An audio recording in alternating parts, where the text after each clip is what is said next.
Bien, je suis content de vous retrouver, bonjour, amis téléspectateurs, pour une série de réflexions sur la famille. La famille, aujourd'hui, qui est malmenée, qui est reconsidérée. Et il nous importe aujourd'hui de prendre le temps de réfléchir sur son devenir.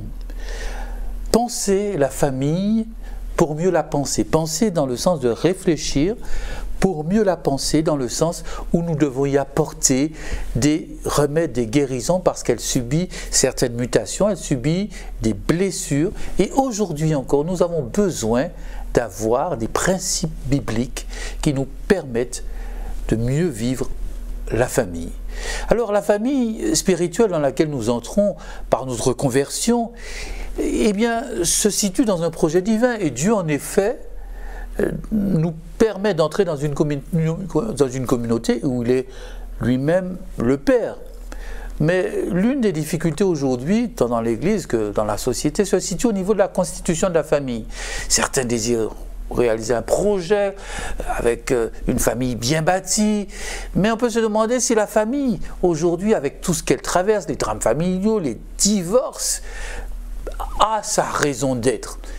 La Bible contient des principes fondamentaux pour nous aider à comprendre le projet de Dieu pour les hommes. Et c'est pour ça que nous inscrivons notre réflexion dans ce que nous appelons une éthique de la famille, qui repose bien sûr sur les Écritures. Et notre première réflexion se situe sur la vie de famille, les bases mêmes. Comment définir la famille ? Certains y ont vu le rempart de la nation, d'autres y ont vu un abri miséricordieux que Dieu donne contre les tempêtes et les aspérités de la vie, ou même un grand reflet de la maison du Père. Toutes ces définitions sont justes. Et ces conceptions de la famille méritent encore d'être rappelées. Et Franz Kéré a appelé la famille la cellule de base. Franz Kéré, qui est d'ailleurs un sociologue français, une sociologue en l'occurrence. Mais dans la Bible, eh bien, la famille est considérée comme un rempart, un lieu où on s'épanouit, un lieu où il fait bon vivre. D'ailleurs, dans l'Ancien Testament, le mot baït concerne à la fois le foyer, mais aussi la maison, et avec non seulement père et mère, mais avec les domestiques. Parlons du fondement.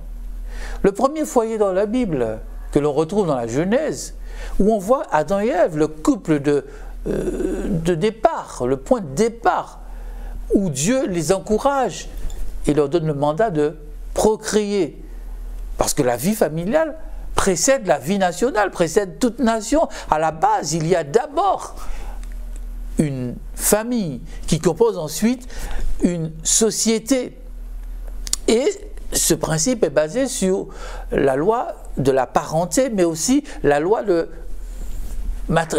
lien matrimonial. Dieu va d'abord poser les fondements en unissant l'homme et la femme dans une relation de couple et une relation durable. Et l'homme aussi, créé à l'image de Dieu, devra être l'expression, le reflet dynamique des vertus de Dieu, de l'amour, de la liberté, de la justice, de l'engagement. Et cela se vit dans le cadre, d'une part, du couple, mais avec un peu plus d'extension dans la famille et dans la société. Et Dieu va montrer à Adam qu'il a besoin aussi de vivre une vie sociale en mettant à ses côtés une femme, Ève, qui est la mère de tous les vivants, prise du côté d'Adam, pas de sa tête pour qu'elle ne domine, ni de ses pieds pour qu'elle soit écrasée, mais de son côté pour lui montrer tout simplement qu'elle est l'égale de l'homme et qu'elle se situe dans une relation de vis-à-vis. Dieu leur donne comme rôle de procréer, je dis dans Genèse 4, et on voit que dès le départ, cela va se faire sous le mode de la douleur, puisque l'homme, en transgressant l'idéal de Dieu, le commandement premier, va se retrouver en porte-à-faux et va connaître les douleurs de l'enfantement, en tout cas pour la femme, comme l'une des conséquences de la désobéissance. Et on voit que l'idéal de Dieu, c'est que l'homme et la femme soient attachés l'un à l'autre. Mais on voit aussi dans les premiers chapitres des entorses à la vie de famille. On va voir les mecs, Genèse 4, qui va être le premier homme à se tourner vers la polygamie. Et malheureusement, c'est vrai que c'est un système transitoire qui a perduré jusqu'à la Nouvelle Alliance. Mais ce n'était pas l'idéal de Dieu, parce qu'il est dit au commencement, l'homme devait s'attacher à sa femme. L'homme quittera son père, sa mère et s'attachera à sa femme. Et on voit aussi dans l'Écriture comment la polygamie a causé des soucis, que ce soit dans la vie du patriarche Abraham, que ce soit dans la vie de Jacob. Et c'est vrai que tous ces hommes ont utilisé des moyens de leur époque pour perpétuer un petit peu le nom de famille, puisqu'à l'époque, il fallait perpétuer le nom de famille. Quand une femme était stérile, elle pouvait prendre, en tout cas, la famille pouvait à nouveau connaître une deuxième chance. Et la femme qui devenait la seconde épouse, eh bien, perpétuait le nom du père. Et comprenons bien qu'aujourd'hui, s'il y a autant de difficultés, c'est que malheureusement, les hommes, les femmes de notre époque ont abandonné les fondements. L'homme quitte père et mère et s'attache à sa femme. C'est l'idéal de Dieu que l'on trouve exprimé dans la Genèse. Et bien souvent, nous, en tant qu'êtres humains, nous avons tendance à vouloir être la mesure de toute chose. Donner nos propres normes. Quand Dieu dit à l'homme, voici les différents arbres du jardin, mais je t'interdis l'arbre de la connaissance du bien et du mal. C'est-à-dire, symboliquement, je t'assigne des limites. En tant qu'homme, tu n'es pas Dieu.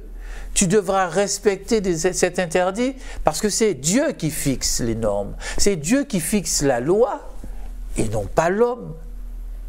C'est pour cela, quand on parle des fondements, on voit que Dieu, dès le départ, fixe des règles. L'homme quitte père, mère, s'attache à sa femme. Il n'est pas dit s'attache à ses femmes. Et s'il y a eu la polygamie, comme je l'ai exprimé ici, pour des raisons culturelles, des modes d'organisation transitoires pour une époque, ce n'est pas le cas pour aujourd'hui. Et puis, dire aussi que, bien souvent, les hommes oublient que c'est Dieu qui a placé l'homme dans un cadre, dans une harmonie. C'est lui qui fait venir la femme vers Adam. C'est lui qui l'a conduit vers Adam. Et il y a cet émerveillement lorsqu'Adam découvre Ève. Il y a toujours dans la relation homme-femme, en tout cas lorsqu'elle est vécue de manière harmonieuse, l'émerveillement par rapport au sexe opposé. Et cela me permet de dire que dès le départ, Dieu a voulu l'hétérosexualité. Parce qu'il est dit dans le jardin que Dieu les créa hommes et femmes, littéralement mâle et femelle. C'est le plan de Dieu qu'il y ait cette différence, mais une différence qui se vit dans la complémentarité. C'est parce que l'homme a besoin de la femme et vice-versa qu'il y a cette complémentarité. Mais aujourd'hui, que voyons-nous? L'homme a voulu gommer les différences en pensant que ce qui est plus important, ce n'est pas la norme que Dieu pose, mais sa propre norme. C'est-à-dire qu'avec les moyens modernes, on a évacué tout ce qui concerne la procréation. On a détaché la relation conjugale de la notion de procréation, ce qui, d'une certaine manière, fait partie du mandat créationnel. L'homme peut contrôler ses naissances. Mais l'erreur aujourd'hui, c'est qu'on a vu naître toute une frange de la société qui revendique le plaisir sans la procréation et certainement sans la notion d'engagement. C'est ce qui fait qu'aujourd'hui, le mariage est galvaudé. Or, il est rappelé dans le livre aux Hébreux, dans le Nouveau Testament, le chapitre 13, que le mariage soit honoré de tous et le lit conjugal exempt de toute souillure, car Dieu jugera les impudiques, les adultères. Et si aujourd'hui, toi qui m'écoutes, tu voudrais fonder une famille, et tu te poses la question, comment y arriver? Il faut revenir à la base, il faut revenir aux fondements. Les fondements, c'est que Dieu désire l'épanouissement de l'homme. Dieu désire le bien-être de l'homme. Ce bien-être, il doit le vivre dans une relation de partage, une relation d'égalité. L'homme ne doit pas écraser la femme et vice-versa. Cela doit se vivre sous le mode du dialogue, de la reconnaissance mutuelle, du partage, comme je l'ai dit. Parce qu'il est rappelé dans le livre des Proverbes. Celui qui trouve une femme a trouvé le bonheur. C'est une grâce qu'il obtient, une faveur qu'il obtient de l'Éternel. Entrer dans le mariage, trouver femme, aussi est une certaine manière de reconnaître eh bien, que nous rentrons dans le projet que Dieu a voulu pour nous.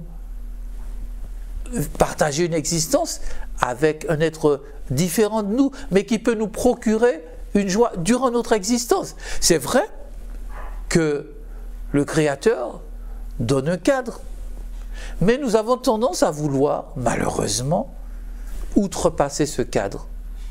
Et à chaque fois que nous allons au-delà du cadre, par exemple, par l'adultère ou toute autre forme de sexualité illicite, comme bien, les relations en dehors du mariage, eh bien, nous oublions justement que les interdits que Dieu pose, le cadre que Dieu pose, le cadre qu'il pose n'est pas là pour nous priver de la joie ou priver du plaisir, mais au contraire, pour nous permettre de mieux vivre la beauté de l'acte sexuel, par exemple. Si c'est vécu dans un cadre de partage, un cadre d'amour, un cadre d'engagement, eh bien, cela va être pour l'homme facteur d'épanouissement. Mais malheureusement, on constate que pour beaucoup, eh bien, la sexualité n'est simplement qu'une forme de copulation, deux corps qui rentrent en contact, alors qu'en fin de compte, cela doit se vivre dans le partage, comme je l'ai déjà dit, mais aussi dans l'engagement. L'homme quitte son père et sa mère et s'attache à sa femme, littéralement se colle à sa femme. C'est l'un des principes fondamentaux, la notion de l'engagement. Et si aujourd'hui, nous voulons vivre un mariage heureux, il nous faut, comme je l'ai dit, revenir à la base, ce que Dieu veut, les principes bibliques. Si l'homme désire vivre une vie épanouie au quotidien, il doit apprendre chaque jour à repenser sa manière, ses revendications égoïstes, sa manière de revendiquer même le plaisir, l'amour, parce que l'amour, c'est d'abord le partage. C'est d'abord un don de soi. Aimer, ce n'est pas simplement dire avec les mots « je t'aime », mais c'est aussi le montrer à travers des actions, à travers une manière de faire, à travers des actes. Et beaucoup, aujourd'hui, disent aimer, mais oublient que dans l'amour, il y a aussi la parole donnée. Si je dis « je t'aime », je veux faire ma vie avec toi, je voudrais que nous puissions former une famille. Dans le « je t'aime » que je dis, je m'impose des restrictions parce que choisir, quand je dis que je t'aime, je t'ai choisi, je renonce à toutes les autres femmes qui existent sur la planète. Donc je décide de vivre une relation exclusive avec toi. Et à partir de ces éléments, on peut comprendre que la vie même du couple, on le verra par la suite, se pose, en tout cas se situe sur des bases fondamentales. Si ces bases ne sont pas respectées, un peu comme dans la vie de tous les jours, pour construire une maison, il faut d'abord des bases solides. Si les bases ne sont pas respectées, même si la superstructure, elle est belle, mais aux premières secousses, aux premières intempéries, eh bien, rien ne va tenir. La vie a ses difficultés. Et bien souvent, il y a beaucoup de joie dans le mariage, mais il y a aussi des moments de peine. La maladie, même des situations de stress. Le couple peut partir sur de bonnes bases, mais l'évolution après des mentalités peut emmener certains à évoluer différemment, à l'opposé de l'autre. La venue des enfants, qui va d'une certaine manière changer l'équilibre du couple, il faudra se réadapter. Donc j'ai parlé de toutes ces tempêtes que le couple peut connaître, mais aussi les problèmes du chômage, les difficultés financières, toutes ces choses font partie de ces tempêtes qui peuvent mettre en péril l'équilibre du couple. Alors comment faire? Il y a un principe fondamental, en tout cas, que nous devons reconnaître. C'est que Dieu s'engage dès les premiers temps aux côtés de l'homme et de la femme, puisque la Bible nous dit que Dieu leur dit « soyez féconds ». Mais Dieu les bénit. Donc Dieu appose sa bénédiction sur la relation de couple. Mais on sait que, bien souvent, les hommes se privent des bénédictions de Dieu. Dieu est toujours prêt à bénir, toujours prêt à donner. Mais que fait l'homme? Eh bien, tout simplement, il se prive de ses bénédictions en faisant quoi? Eh bien, en désobéissant. Si vous reprenez les textes de la loi de Moïse, où Dieu dit à l'homme, si tu obéis, tu seras. Si tu obéis, tu obtiendras ceci. Mais si tu désobéis, ce sera la malédiction. Donc Dieu n'est pas l'auteur de la malédiction. L'homme lui-même est averti des choses qu'il doit faire ou ne pas faire pour pouvoir vivre une vie épanouie, pour pouvoir vivre une vie familiale bénie. Il doit obéir aux principes divins. Alors vous allez me dire, mais on n'a pas forcément besoin d'être chrétien pour avoir une vie familiale épanouie, bénie. C'est vrai. Il y a l'aspect relationnel qui joue énormément, la manière d'être dans le rapport aux autres, qui joue énormément dans la stabilité de la vie de famille, dans la stabilité du couple. Mais il y a ce plus, et qui fait toute la différence, c'est ce que Dieu fait à travers nos personnes, mais la manière aussi qu'il nous aide, la manière qu'il utilise, les manières qu'il utilise, les moyens qu'il utilise, autant pour moi, pour nous permettre de tenir bon lorsque nous sommes découragés. Et aujourd'hui, on voit un mariage sur deux se termine par un divorce. Cela a de quoi nous inquiéter. Mais j'aimerais vous rassurer, amis téléspectateurs, eh bien, Dieu a pensé le cadre dans lequel nous allons évoluer.